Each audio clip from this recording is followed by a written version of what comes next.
Assalamualaikum warahmatullahi wabarakatuh.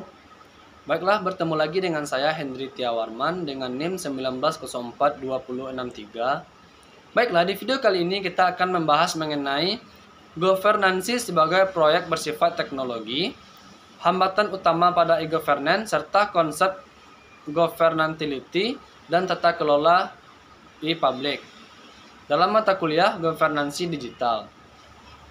Baiklah, kita langsung saja kepada pembahasan. Yang pertama, kita akan membahas mengenai governansi sebagai proyek bersifat teknologi.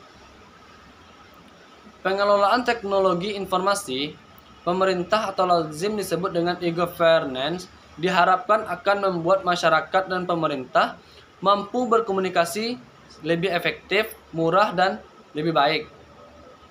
Dalam konteks pelayanan publik, kualitas pelayanan pemerintah akan meningkatkan partisipasi warga, meningkatkan kepercayaan masyarakat, serta meningkatkan akuntabilitas birokrasi untuk lebih baik lagi dan lebih transparan. Proyek governansi ini untuk pemerintah telah memberikan up-to-date informasi tentang perkembangan pemerintah baik di bidang lingkungan yang dapat diakses industri, perdagangan, dan manajemen, serta memungkinkan masyarakat untuk mengakses informasi dari database hanya dengan mudah. Hal ini tentu dapat membantu mengakses proyek atau program apa saja yang sedang dilakukan oleh pemerintah. Yang kedua yaitu hambatan utama pada e-governance.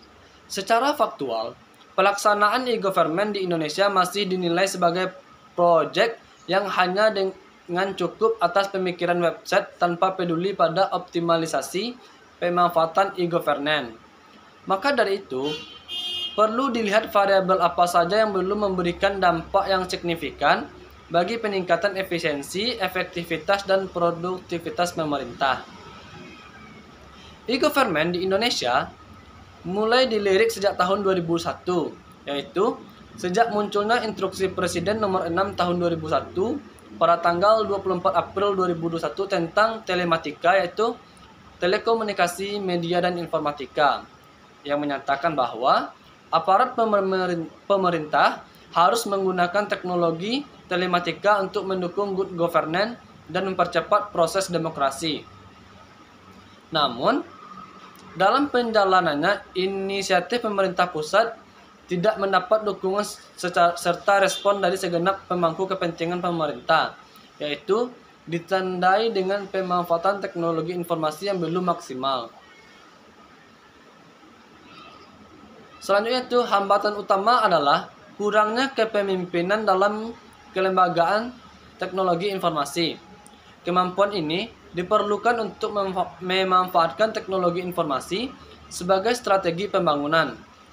Teknologi informasi mengintegrasikan antara investasi dengan organisasi, proses, dan perubahan keterampilan.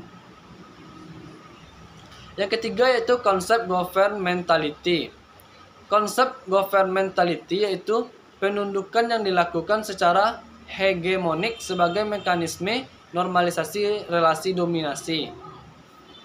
Pemahaman demikian memiliki pengertian yang tumpang tindih dengan konsep disciplinary power yang memiliki asumsi teoretik berbeda dengan konsep governmentality. Dan yang terakhir yaitu tata kelola e-public. Tata kelola sektor publik didefinisikan sebagai tata cara yang baik tentang bagaimana kekuasaan digunakan untuk mengelola sumber daya yang dimiliki untuk pengembangan.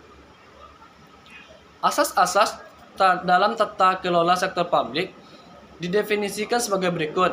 Yang pertama, demokrasi. Penyelenggaraan negara yang didasarkan pada unsur partisipasi, pengakuan adanya perbedaan pendapat, dan perwujudan kepentingan umum. Selanjutnya, transparansi.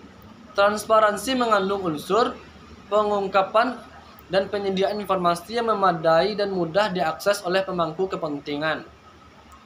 Akuntabilitas mengandung unsur kejelasan fungsi dalam organisasi dan cara mempertanggungjawabkannya. Selanjutnya, budaya hukum.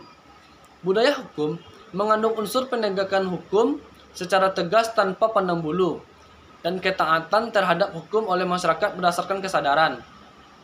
Selanjutnya itu kewajaran dan kesetaraan. Kewajaran dan kesetaraan mengandung unsur keadilan dan kejujuran, sehingga dalam pelaksanaannya dapat diwujudkan perlakuan secara terhadap pemangku kepentingan secara bertanggung jawab. Oh baiklah, itulah pembahasan kita pada pertemuan kali ini mengenai materi tadi. Baiklah, terima kasih ucapkan kepada yang telah meluangkan waktunya untuk menonton video ini. Saya ucapkan Assalamualaikum warahmatullahi wabarakatuh.